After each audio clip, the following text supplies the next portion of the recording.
Olá, eu sou Helenice Rocha, coordenadora do Grupo Oficinas de História, juntamente com o professor Marcelo Magalhães. Neste momento, temos um projeto denominado Usos do Passado, História Pública, Ensino de História e Formação do Professor, constituído por um conjunto amplo de pesquisadores de instituições do Brasil e do exterior, voltados para as inter-relações entre esses termos que mencionei antes: usos do passado, história pública, ensino de história e formação do professor. Além das estratégias de pesquisa e da problemática da relação entre tais termos no que se refere à formação dos profissionais de história, nós estabelecemos como uma estratégia interessante a troca de pesquisas e de experiências entre nós pesquisadores, nós do Grupo Oficinas, nós componentes desse projeto de pesquisa e outros pesquisadores que também pesquisam tais temas e por outros caminhos diferentes dos nossos. Essas trocas, neste ano de pandemia, estão se realizando através de lives constituídas em um ciclo de debates. Esta apresentação que estou fazendo, ela está relacionada à abertura deste ciclo de debates, em que temos pesquisadores do Oficinas e pesquisadores externos a Oficinas apresentando suas pesquisas, suas reflexões, suas conclusões relacionadas à temática do projeto. É um prazer receber você aqui no Grupo Oficinas. Rosiane Beckler é doutora em educação lá da UDESC, ela foi orientada pela Cristiane Beretta, é mestre em educação lá da UFMG, foi orientada pela nossa querida Júnia, e tanto no doutorado quanto no mestrado, ela sempre esteve envolvida numa reflexão sobre questão regional, literatura escolar, no caso do doutorado, pensando questão regional, né? Agora a gente vai ter a oportunidade de escutar a fala de Rosiane. Provavelmente isso deve ser um dos braços do pós-doutorado que ela fez lá na UERJ, eu acho que sob a supervisão do Luiz Resnick, trabalhando com, eu não sei se é isso, com Brumadinho. E fora isso, quero parabenizar porque Rosiane recentemente entrou como professora na Universidade Federal dos Vales de Jequitinhonha e Murici. Mucuri, desculpa. E para mim isso é uma felicidade imensa, que eu tive a oportunidade de participar de uma banca na UFMG, em que a Rosiane era candidata, e que todos nós ficamos encantados com a Rosiane e com a aula brilhante que ela deu, né? Todos os membros da banca. Então é um prazer receber você aqui. E vamos lá. Gostaria primeiro de agradecer muito a oportunidade de estar mais uma vez nesse espaço, trazendo reflexões. Na verdade, a ideia hoje é partilhar muito mais experiências que estão até no estágio bruto. Resnick e eu meio que subvertemos alguns paradigmas aí do pós-doc, que foi muito mais criativo, tendo em vista também as demandas, né, que o tempo nos impôs, e eu vou falar um pouco sobre isso. Então, agradecer estar aqui nesse grupo que a gente reconhece a importância para o ensino de história, para as pesquisas em ensino de história, a convite da professora Helenice, do professor Marcelo, do professor Resnick, que esteve ali comigo realmente segurando a mão. Então, vou falar um pouco dessa trajetória também. E agradecer também a Cristiane, né, que foi quem primeiro me convidou a estar nesse espaço, foi minha orientadora, continua sendo. Eu sou muito honrada de ter cruzado com ela na minha trajetória, assim como a professora Júnia, que vai aparecer na fala também em alguns momentos. Então, vamos lá. Pretendo dar conta mesmo de trazer um pouco sobre algumas narrativas e algumas experiências que a gente realizou com jovens aqui de Brumadinho ao longo desse projeto que se chama, né, Olharte, Oficinas Lúdicas de História e de Arte, no qual a gente também tratou aí sobre patrimônio, sobre memória, mas num contexto bem particular. Para iniciar essa reflexão, eu trouxe esse trecho que é de um livro bem recente do Boaventura Souza Santos, né, A Cruel Pedagogia do Vírus, na qual ele destaca: tal como aconteceu com os políticos, os intelectuais também deixaram, em geral, de mediar entre as ideologias e as necessidades e as aspirações dos cidadãos comuns. Medeiam entre si, entre suas pequenas grandes divergências ideológicas. Escrevem sobre o mundo, não com o mundo. São poucos os intelectuais públicos, e também esses não escapam ao abismo desses dias. Então, ao longo da fala, vocês vão entender por que eu iniciei com essa citação. Eu quero contar um pouquinho, assim, eu aprendi com a professora Júnia, que a gente tem que falar da nossa trajetória, e com a professora Cristiane, que a gente tem que indicar os nossos lugares de fala, né? E esse lugar de fala hoje, apesar dele estar situado lá na Universidade dos Vales de Jequitinhonha em Mucuri, trabalhando com a graduação em História, as disciplinas do ensino de História, ele foi sendo aí construído entre encontros, desencontros e reencontros. E aí, professor Resnick, eu acho que eu nem te contei sobre isso, assim, o nosso encontro, na verdade, a primeira vez que eu me deparei, né, com você, foi através de um texto que você escreveu para esse livrinho aqui, ó, esse livrinho roxinho lá do Produção de Materiais Didáticos para a Diversidade, que foi um curso de aperfeiçoamento, né? Minha professora Helenice, ela falou, a Rosiane, ela tá com a gente de alguma forma, e é meio que isso mesmo. Lá em 2010, eu era secretária do curso, coordenado pela professora Júnia, pela professora Cláudia, e tem um texto do Resnick nele, que foi o primeiro texto que eu li e me encantei com as possibilidades do trabalho com a história local.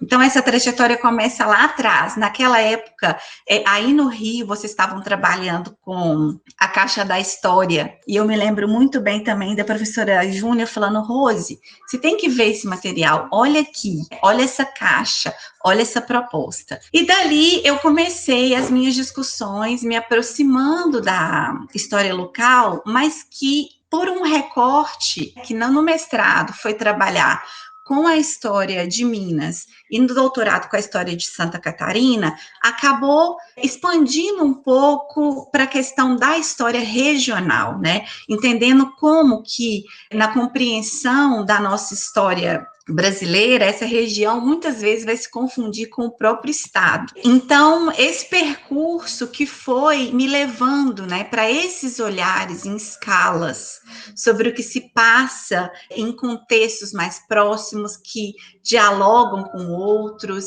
pensando essas potencialidades, sensibilidades, histórias e memórias. Em 2018, dezembro de 2018, eu estive no Rio de Janeiro para poder apresentar a tese. A professora Cristiane nos levou um grupo de orientandas e foi o meu primeiro contato, assim, pessoal com o grupo e com o professor Resnick. E aí logo já me empolguei e falei, não, é agora que eu vou retomar, conseguir dialogar com ele de maneira mais próxima. E aí a gente já iniciou os diálogos sobre um possível pós-doutorado. Ele falou, não, vamos fazer. E a ideia ali na época era pegar a discussão da tese, que foi para um olhar para os textos do livro didático como textos de memória, uma escrita em camadas de tempo que vão ficando ali e determinando um traçado narrativo para se contar a história dos estados brasileiros, vinculando-a também à história do Brasil, enfim. A ideia era pegar essa mobilização e retomar a questão da história de Minas e pensar um pouco como que você construía, né, esse traçado também ali, problematizando a história da mineração, enfim. E aí, no dia 25 de janeiro, aconteceu o rompimento da barragem aqui em Brumadinho. Eu acho até que eu não vou passar o vídeo, a gente sempre acha importante, né, retrazer esses fatos, mas a gente não vai perder com isso, não. No dia 25, para quem não acompanhou tão de perto, né, no dia 25 de janeiro de 2019, às 12 horas e 24 minutos, rompeu a barragem de rejeitos da mineradora Vale S.A., na mina do Córrego do Feijão, em Brumadinho, matando 270 pessoas. e causando danos humanos à natureza, às relações sociais de proporções inimagináveis. Eu estou morando em Brumadinho, né? A família de todo o meu esposo, ela é daqui, então eu estava aqui naquele momento, no caso, no momento exato, eu estava em Belo Horizonte, né? Mas logo a gente foi tomado por esse fato. E, assim, é uma tragédia, né? A gente usa, inclusive, tragédia-crime, porque é uma tragédia, porque pela proporção, mas é um crime. Inclusive, é um crime já determinado. O juiz reconhece a culpa, a responsabilidade da Vale. Isso não está em questão. O que está ainda em questão na justiça é o tamanho do problema e desses danos que a gente não tem muito como mensurar ainda. Né? A gente tem os impactos imediatos à saúde mental, à saúde emocional, às relações, mas há outros danos que realmente eles vão se mostrar ao longo do tempo.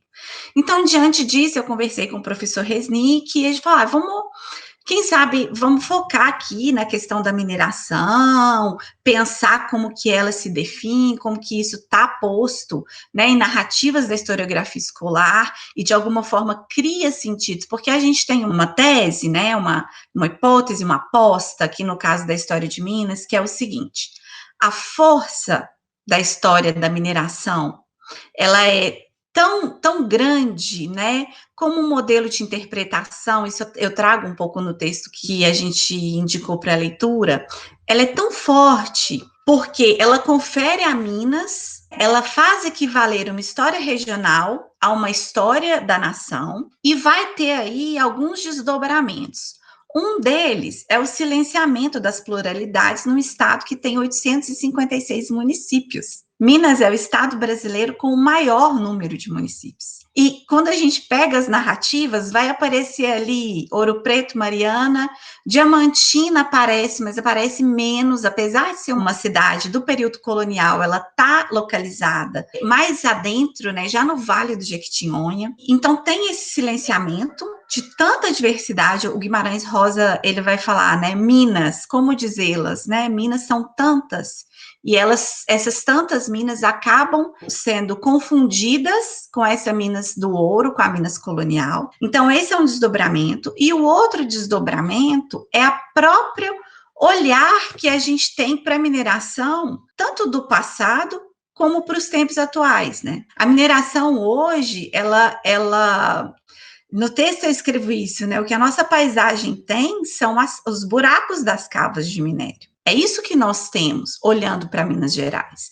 E a gente sabe, isso é duro de dizer, mas é o que é, essa barragem de Brumadinho, a gente teve a ruptura de Mariana em 2015, né? Depois a gente teve a ruptura da barragem aqui e a gente vive esperando a próxima, porque isso é inevitável. Aliás, é evitável, desde que a empresa se comprometa. Mas pelo que a gente vê, não é isso que se observa. Uma das maiores barragens de rejeito construída da mesma forma que foi construída aqui no Córrego do Feijão, se ela romper, ela vai acabar com a cidade de Congonhas, que é uma outra cidade também desse período aí da opulência. Enfim, em meio a tudo isso, né, professor Resnick, nós construímos pensando na questão da mineração. Então, a gente teve esse processo, né, de deparar com essa barragem. Aliado a isso, eu comecei a trabalhar na escola aqui de ensino médio, no Paulina Luto Ferreira. Então, a estar num contato mais próximo com esses jovens. Teve o processo do concurso da UFJF, que me marcou muito, e a passagem também da professora Júnia. Enfrentando todas essas demandas que se colocavam e se impunham, a entrada na escola, aqui em Brumadinho, naquele contexto para mim, não foi uma experiência fácil, foi uma experiência muito dolorosa. Ver os desafios que se colocam para o ensino médio, e com essa juventude que a gente sentia, essa juventude cada vez mais abatida e desmotivada, eu acabei mandando um e-mail para o professor Resnick. Falei assim, professor Resnick, eu estou desistindo desse pós-doc. Eu não tenho a mínima condição intelectual e emocional de me dedicar a isso nesse momento. E eu acho que ele demorou uns 10 dias para me responder. E aí, quando ele traz essa resposta, ele traz de uma forma muito acolhedora e muito sensível, falando, olha, eu fico muito chateado mesmo, assim, que a gente pare esse processo aqui. Eu acredito, né, na sua potencialidade, mas também entendo, e foi mais ou menos um momento, eu passei um momento semelhante com a professora Cristiane também, em que a gente tem vontade de desistir, e o professor, ele tá nesse lugar também, de falar, olha, é possível, a gente consegue se adequar, se ajeitar. E aí eu falei com ele, eu falei, olha, eu tô com uma ideia aqui, e quem sabe a gente não consegue aproveitar pegar essas ideias e dar um outro tom para esse pós-doc. Eu acho que eu consigo dar conta disso e a gente pode aproveitar isso para reflexões. E foi o que nós fizemos. Então, o que a gente fez? Deixamos essa parte teórica um pouco em stand-by e fomos pensar na parte prática e criativa. E é daí que surge o Olharte, esse projeto, que começou a ser gestado em setembro de 2019, por pessoas diferentes que estavam circulando aqui nesse território, atingido, modificado, alterado pela tragédia crime da Vale. Qual que era o objetivo do Olharte?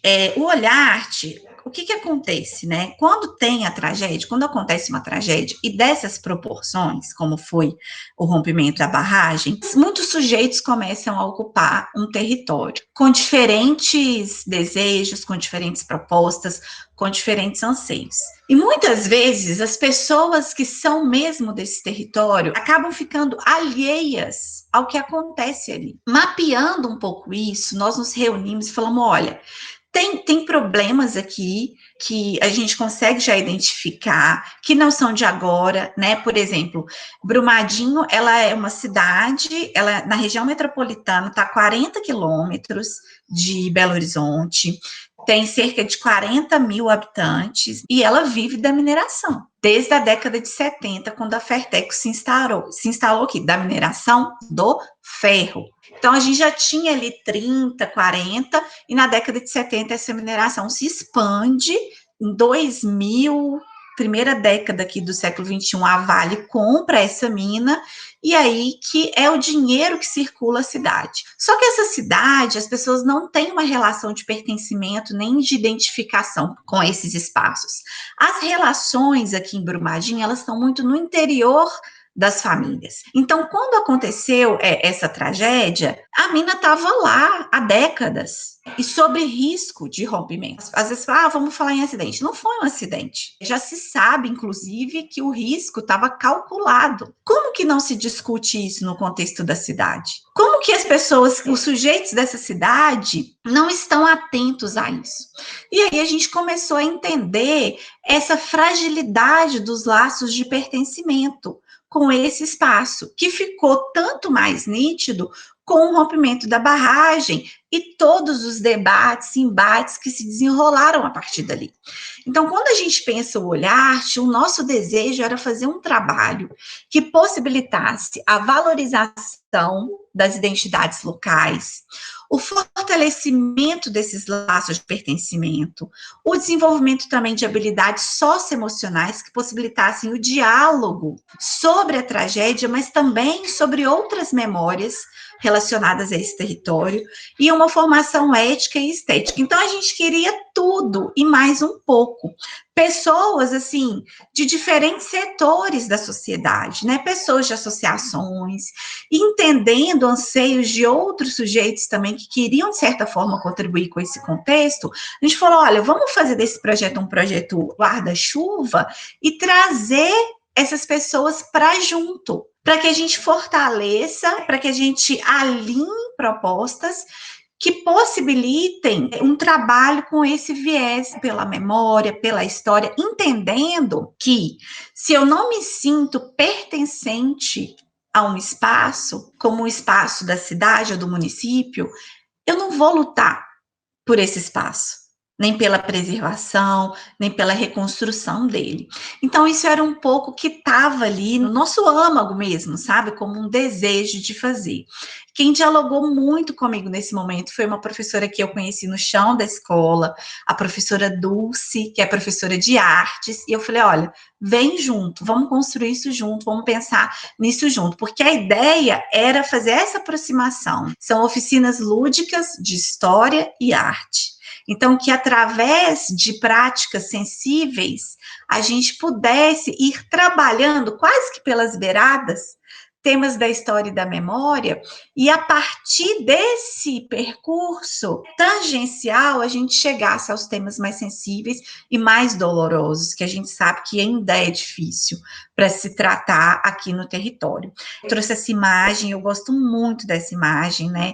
Antes de entrar no centro de Brumadinho, a gente passa a ponte por cima do rio Paraopeba. E quando a barragem rompeu, quando rompeu Mariana, o volume e a liquidez dos rejeitos era muito maior. Aquela lama, ela desce muito rápido. Quando a barragem rompe aqui em Brumadinho, os rejeitos eles eram mais sólidos, e aí eles demoraram mais de 12 horas, sabe, para chegar no Paraopeba, para encontrar o Paraopeba. Só que todas as pessoas começaram a vigiar esse rio, com medo daquele rio transbordar. Quando aquele rejeito chegasse lá, se o rio transbordasse, ia transbordar toda a sede. Eu acho que isso é importante de falar. A região, por que morrem 270 pessoas? Essas 270 pessoas são em sua grande maioria, funcionários da Vale. A lama, ela vai destruir as instalações da mineradora, uma pousada, e vai passar às margens de uma zona rural, sabe? De um vilarejo, mas ela não chega na sede, que é onde reside mais de 70% da população do município. Ela não chega na sede. Muita gente tem essa ideia, até pela publicização que se fez do próprio evento, de que a cidade foi, ou das relações que se faz com Mariana, onde todo o vilarejo de Bento Rodrigues foi soterrado. Aqui não, aqui em Brumadinho, o receio das pessoas era o que a lama, ao chegar no rio, faria, e se esse rio transbordaria e inundaria o centro da cidade. Não aconteceu. O que aconteceu foi a poluição de todo o Vale Paraopeba, com esses rejeitos, e esse rio, que sempre teve uma tonalidade mais amarronzada pela própria característica do solo, mas esse tom quase vermelho, ele foi muito próprio dos meses que se seguiram à tragédia. E essa foto é do dia seguinte à tragédia, que a gente vê esse senhor aí vigiando o rio, né? Bom, então o projeto, como que a gente estruturou ele? Em oficinas artísticas, né, para crianças, adolescentes e também para a terceira idade, que fossem orientadas para temas sobre a história e o patrimônio regional em Brumadinho. Nós abrimos, né, falamos assim, olha, vamos fazer esse projeto. Isso assim, gente, sem R$1 de verba. Quando eu paro para pensar, eu falo, a professora Helenice, ela não sabe o tão cirúrgica que ela foi na frase dela, né? A Rosiane, ela arruma um jeito de estar ali de qualquer jeito. Às vezes isso não dá bom, sabe, professora Helenice? Mas às vezes dá. E eu acho que esse projeto, a gente falou, olha, vamos ver quem tem oficina, vamos chamar as pessoas, uma hora que as pessoas estiverem com a gente tenta o financiamento. E aí nós conseguimos agregar um grupo, assim, de mais ou menos 12 oficineiros, pessoas interessadas em desenvolver trabalhos aqui, e pegamos essas oficinas e organizamos elas em módulos. Então, a gente tinha um módulo voltado para a formação, que é esse chamado Transformarte, Memórias que Contam Histórias, que era um módulo voltado para a terceira idade, vou falar um pouco mais dele, né, e um mapeamento aí, que a gente pudesse mapear a partir das memórias quais percursos seguir para a investigação sobre a história do município e dessa região. Essa história tem gosto de quê? Que era um módulo de oficinas culinárias. Quem já teve em Minas sabe a nossa paixão aí pela culinária. A história em que eu me vejo, história que tocam, que era um modo com oficinas de música, e entre traços e laços a gente tece essa história, que era um sobre escrita e alfabetização. Nós conseguimos um financiamento da Temperata, que é uma indústria do ramo alimentício aqui em Minas Gerais, e era um financiamento modesto, mas que nos possibilitava tirar as ideias do papel. Estávamos, assim, com tudo organizado para iniciar o projeto dia 18 de março de 2020. E aí começaríamos com esse módulo para a terceira idade, e através de oficinas de bordado, de argila, a gente ia nessas conversas e pela metodologia da história oral, entender, né, percursos possíveis para uma pesquisa sobre a história, como eu disse, da região. Só que no meio do caminho tinha uma pandemia. No dia 16 de março, a primeira oficineira, a Júlia, ela me mandou uma mensagem, falou assim: Rose, você tá vendo as notícias da pandemia? Você não acha que é melhor a gente suspender? Porque a gente ia começar no dia 18. E eu falei: mas Júlia, não é possível. Aí conversamos internamente na equipe gestora do projeto, falamos, não tem jeito, a gente precisa suspender. E aí, suspendemos. Não tinha como, naquele contexto de tanta insegurança, começar uma oficina com a terceira idade, que a gente ia ter que trazer das suas casas para conversar, para tomar café junto. Criar ali um espaço de afeto e de trocas, porque a terceira idade também é um grupo que preocupa muito, né, nesse contexto pós-tragédia. E aí a gente ficou mais ou menos um mês, numa situação de suspensão, é quando, de novo, né, o intelectual se vê ali, tendo que decidir, né, o que fazer. Essa intelectualidade, eu acredito muito nisso, ela precisa servir a algo. E aí eu liguei para a Dulce, falei, Dulce, a gente precisa fazer alguma coisa, a gente está com um recurso, os nossos jovens estão de novo numa situação de suspensão do futuro, e a gente sempre tinha uma relação muito próxima, sabe, de cuidado, de afeto com essa juventude, e a Dulce também é uma professora muito engajada, queria que ela estivesse aqui hoje, mas eu sei que ela está muito sobrecarregada, está ainda atuando, né, com o ensino de artes no ensino médio aqui. E aí a gente conversou e falou, olha, vamos começar pela oficina com os jovens, porque eles têm uma proximidade com a tecnologia, eles estão, de novo, em suas casas fechados, sozinhos, e a gente pode encontrar formas de chegar até eles. E foi assim que, apesar de todas essas adversidades, nós conseguimos realizar o módulo A História em que Eu Me Vejo, que já existia pensado para o modelo presencial,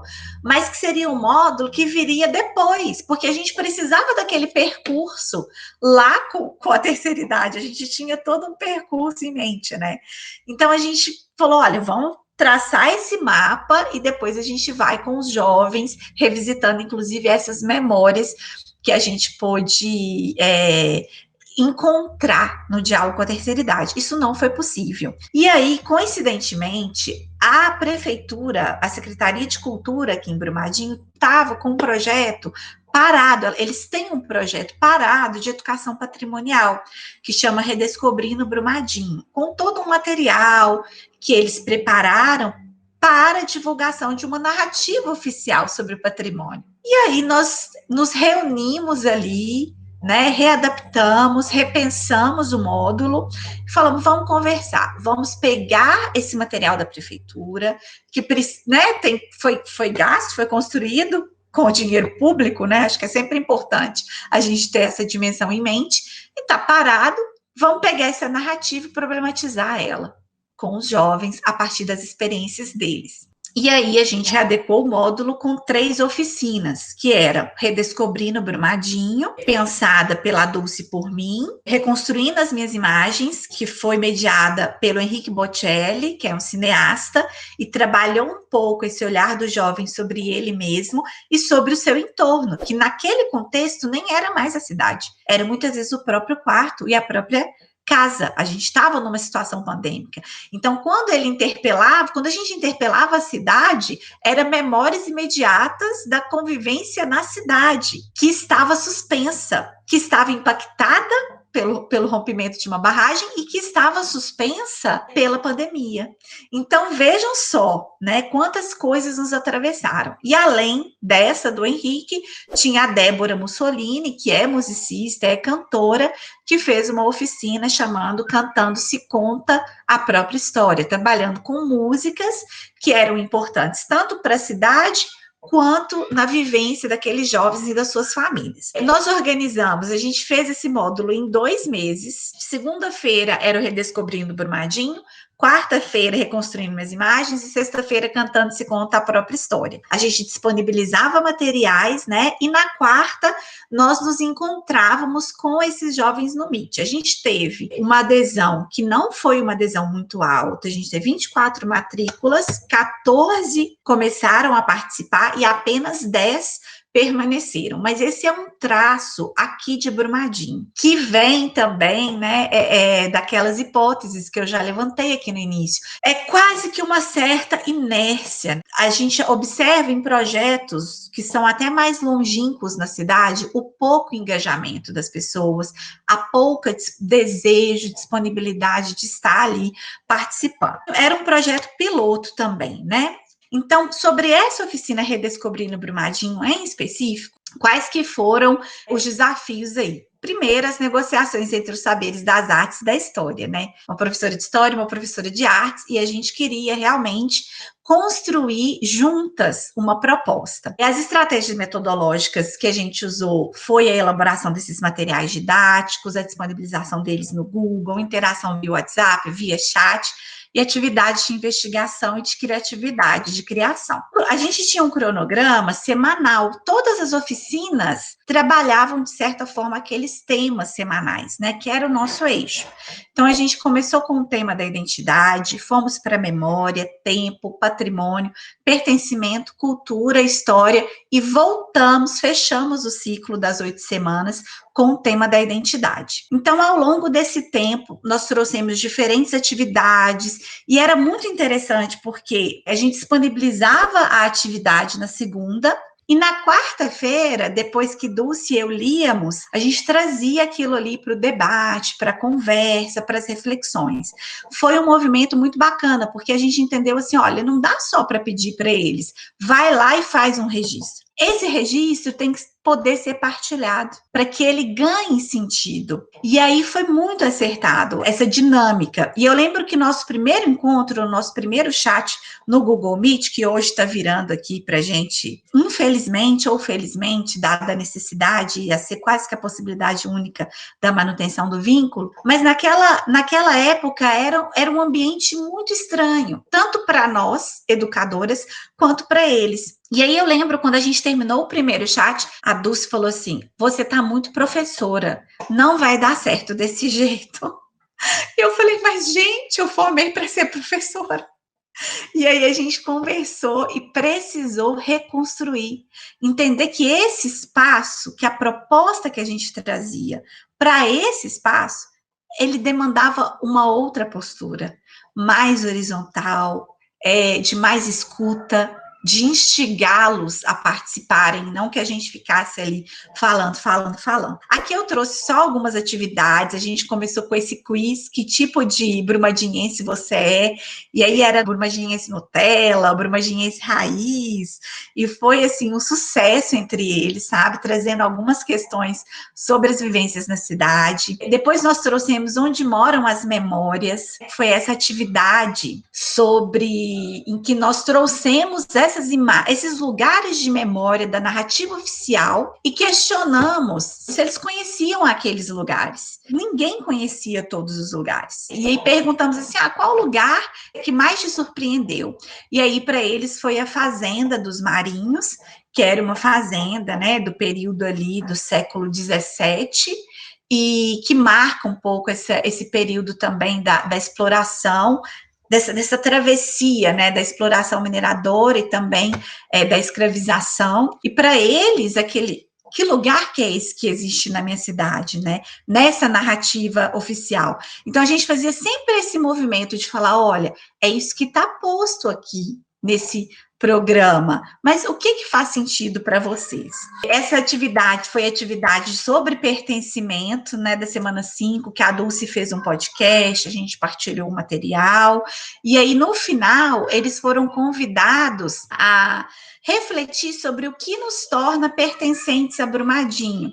Aí, para não ficar em falta com as narrativas, né, eu trouxe aqui 3, mas eu queria só destacar alguns pontos quando a gente pediu que eles escrevessem, nessa primeira fala, ressalta muito que pertencer tem a ver com os pequenos gestos. Que pequenos gestos são esses? Fazer amigos na Superluna, que é o supermercado tradicional, né, daqui. Receber conselhos de estranhos na rodoviária. Isso é um pequeno gesto que te faz pertencente, porque Brumadinho, em termos territoriais, é maior que Belo Horizonte. É um município muito grande, que tem a sede, que é toda circundada por zonas rurais, muito distantes.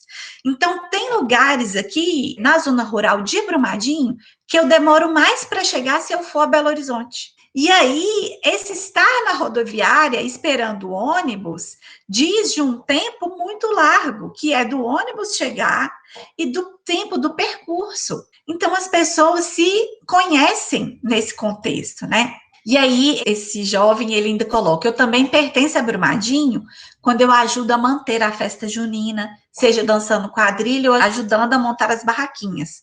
São esses pequenos gestos que nos tornam pertencentes a um local. Outra jovem, ela fala, olha, também me torno pertencente quando eu participo aí das tradições e das festas, e quando eu compreendo expressões que são locais. Por exemplo, aqui tem essa expressão.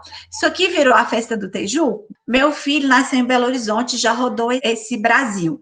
Quando eu vi ele falando, isso aqui virou a festa do Tijuca, eu falei, pronto, perdi identidade brumadiense para ele, porque ele já sabe usar um termo que eu não sei. E essa outra narrativa aqui, eu vou falar, porque eles sabem que eu estou fazendo essa apresentação, a gente tem os termos, tudo certinho, é da Amanda. A Amanda é irmã da Dulce, que é professora de artes, e ela é super envolvida, engajada, e eu só fui descobrir que elas eram irmãs no nosso último encontro.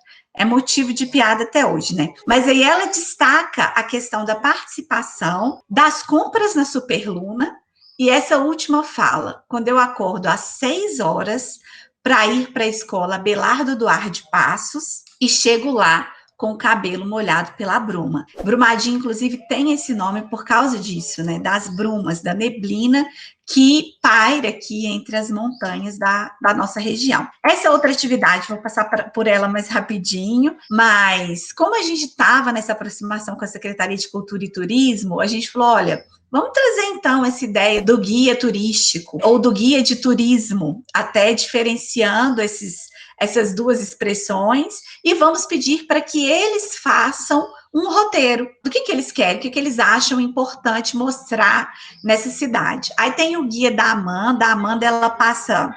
A Ana Luísa, aliás, ela passa bem assim por lugares canônicos, mas eu achei essa montagem visual que ela fez muito bonita, muito sensível. E aí tem outros mais extensos, como o da Amanda e o do Igor, no qual eles trazem tanto lugares canônicos, mas lugares afetivos. A Amanda, por exemplo, ela marca ali um café da manhã na casa dela, porque a mãe dela, ela faz farinha de mandioca, ela faz polvilho, eles plantam a mandioca. Então, para ela, era importante que um café fosse aquele feito ali na casa dela. Essa aqui é depois eu vou disponibilizar esse material também, ele tá saindo em algumas reflexões. Ela fez uma releitura do hino da cidade, e esse aqui é o Igor, que foi já na oficina da Débora, né? Que foi sobre as canções e os poemas. Ele fez uma releitura do Drummond, né? Do poema No Meio do Caminho Tinha uma Pedra. E aí ele escreve assim: no meio da cidade passa um rio de lama. Passa um rio de lama no meio da cidade. Passa um rio de lama. No meio da cidade passa um rio de lama. Nunca me esquecerei desse acontecimento. Na vida de minhas retinas tão fatigadas. Nunca me esquecerei que no meio da cidade passa um rio de lama. Passa um rio de lama no meio da cidade.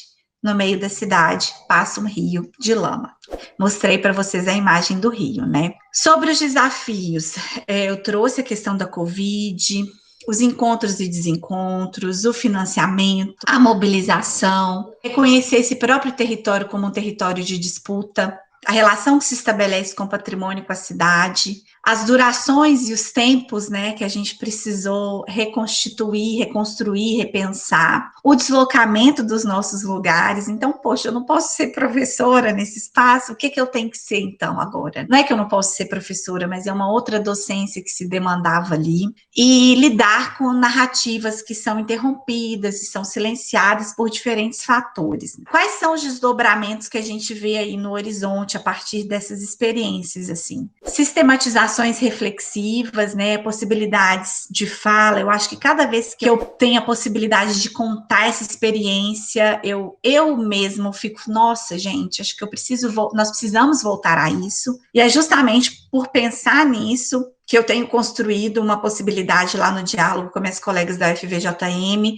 de ampliar um pouco o escopo desse projeto e vincular os estágios supervisionados, pensando aí em oficinas sobre Minas Gerais, né, que a gente possa trabalhar com as histórias locais e regionais e fazer também um repositório de trabalhos que a gente sabe que tem muitos trabalhos e muitas discussões nessa toada também. E aí eu vou pedir licença para caminhar aqui para o encerramento com uma transcrição que eu fiz de uma entrevista que o Ailton Krenak deu e foi publicada, né, no dia 6 de novembro de 2020, depois de 5 anos do rompimento da barragem em Mariana, que vai poluir todo o Vale do Rio Doce, onde está o território Krenak. E aí, em um determinado ponto da entrevista, o Ailton Krenak diz o seguinte: nós não podemos esquecer que Mariana é um povoado histórico. Mariana e Ouro Preto foram as primeiras capitais do Brasil. Elas foram sedes do governo colonial, tão importantes quanto Potosí, quanto outras cidades da América do Sul, para implantar o colonialismo aqui. Então, não é novo o histórico de abuso e de violência contra as comunidades originárias, os povos indígenas e depois os afrodescendentes e mesmo os africanos que foram trazidos como escravos para cá. É bom não esquecer que a matriz da mineração no Brasil é escravocrata. Quem furou as lavras de ouro no século 17, 18 foram os negros, escravos. Foram os índios também, quando eles conseguiam manter os índios presos. Essa piada de que os índios não gostavam de trabalhar, ela nasceu da observação dos capatazes que viam que os índios escapavam ao controle deles, porque conheciam o território e porque tinham relações com outros locais onde eles podiam se refugiar. Os negros demoraram para poder constituir as rotas de quilombo, que eram lugares de difícil acesso, onde eles podiam fugir do controle dos capatazes. Eram capatazes da mineração. A mineração nasceu de mão de obra escrava. Ela não tem dignidade nenhuma, não. Ela paga salário porque é obrigado. Se pudesse, ela continuava escravizando as pessoas. Aqueles corpos não importam. Se a barragem passou em cima e matar todo mundo, não tem problema nenhum. Porque, historicamente, esses corpos nunca existiram. E aí, para fechar mesmo, e não fechar assim, né? Com essa fala tão potente do Krenak, eu trouxe o trecho aqui da música Alucinação do Belchior, até para pedir desculpa e me justificar não ter até o próprio professor Resnick, né, a gente não ter dado conta ainda de teorizar sobre, mas é que eu tenho um problema, professor Resnick, que o Belchior acho que tinha também, né, quando ele fala, eu não estou interessado em nenhuma teoria, nem nessas coisas do Oriente, romances astrais. A minha alucinação é suportar o dia a dia. E meu delírio é experiência com coisas reais. Amar e mudar as coisas me interessa mais. Amar e mudar as coisas. Amar e mudar as coisas me interessa mais. Mas a teoria também. Obrigada, gente.